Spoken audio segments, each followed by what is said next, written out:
Mais ce n'est pas dans ce genre de boutique que les Marocains viennent acheter leur safran. À Agadir, nous nous rendons dans un marché traditionnel. Les étals y regorgent d'épices en tout genre. Mais ici, bizarrement, les prix du safran sont beaucoup plus raisonnables. Chez cet épicier, le gramme de safran ne coûte que 2,50 €. Safran? C'est 50 centimes de moins que le prix payé par les touristes français à Taliouine. Quand on demande à cet autre commerçant, il nous montre un pot où il y a bien marqué safran. C'est du safran, c'est colorant, c'est pas colorant. Pourtant, il n'est pas de la couleur rouge habituelle. Il est à combien celui-là? Et son prix est imbattable. 5 dirhams le 5. 50 centimes d'euros le gramme, qui dit mieux?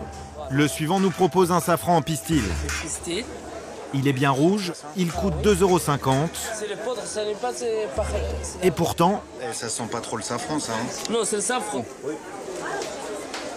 intrigués, nous décidons de faire analyser ces produits dans un laboratoire. Retour en France, en Seine-et-Marne, dans l'usine de Christophe Gaudy, l'un des plus gros distributeurs de safran. Il en importe 2 tonnes par an et le revend sous forme de dosettes dans les hypermarchés français au prix moyen de 3 € le gramme. Nous lui confions nos échantillons marocains pour qu'il les analyse dans son laboratoire. Pour le safran vendu 12 € aux touristes dans le magasin de luxe, pas de problème, 100% safran. Mais en observant nos autres échantillons, Christophe Gaudy est beaucoup plus sceptique. Ces filaments avaient la couleur du safran, mais pas l'odeur.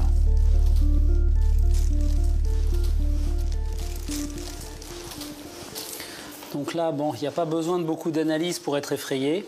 Quand on voit ces espèces d'amas comme ça, qui sont ni de la longueur du safran, ni de l'épaisseur d'un safran, sont des fibres végétales. Ça n'a rien à voir avec du safran.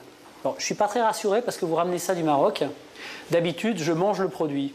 Jusqu'au jour où, quand on a fait les analyses, on s'est rendu compte que j'avais mangé un produit qui était totalement, je dirais, dangereux, cosmétique, qui n'avait rien d'alimentaire. Donc depuis cette époque, je me méfie. Méfiant, Bon. mais curieux quand même. Mon assurance d'essai va peut-être marcher, hein. Ça a un goût indescriptible. Vraiment, je confirme que c'est un goût d'épices type souk marocain. Un petit goût boisé, comme si c'était un petit copeau de bois. Peut-être un copeau de cyprès recoloré. Enfin non, résolument, rien à voir avec le safran. Il nous a été vendu 2,50 € le gramme, celui-là. Vous en pensez quoi? Bah, que je devrais changer de métier et vendre ça. Peut-être que j'aurai la Ferrari devant la société. L'échantillon suivant, cette poudre orange très bon marché, que l'on nous a vendue 50 centimes d'euros. Donc là, bon, ça n'a résolument pas la couleur du safran. Il y a 2 produits qui me viennent à l'esprit, du curcuma ou du paprika. Il n'y a pas de doute, c'est du paprika. Maintenant, on va ouvrir cet échantillon numéro 3. Enfin, le safran en sachet.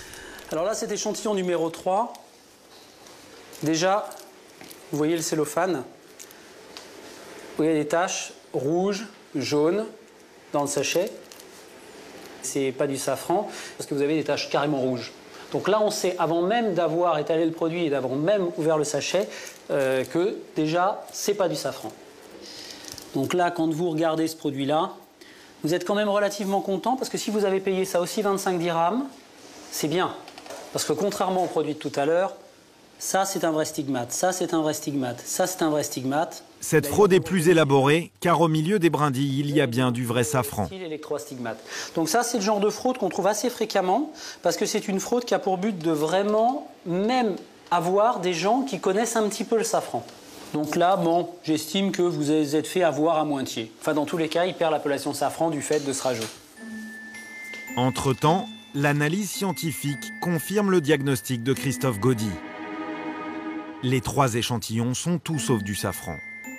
Dans l'un des sachets, il y a bien des copeaux de sapin.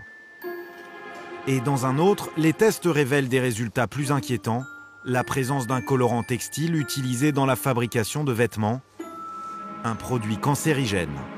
qui fraude? À quel niveau se passe la Alors, fraude? la tentation de fraude, elle est quand on vend à quelqu'un qui n'a pas la connaissance.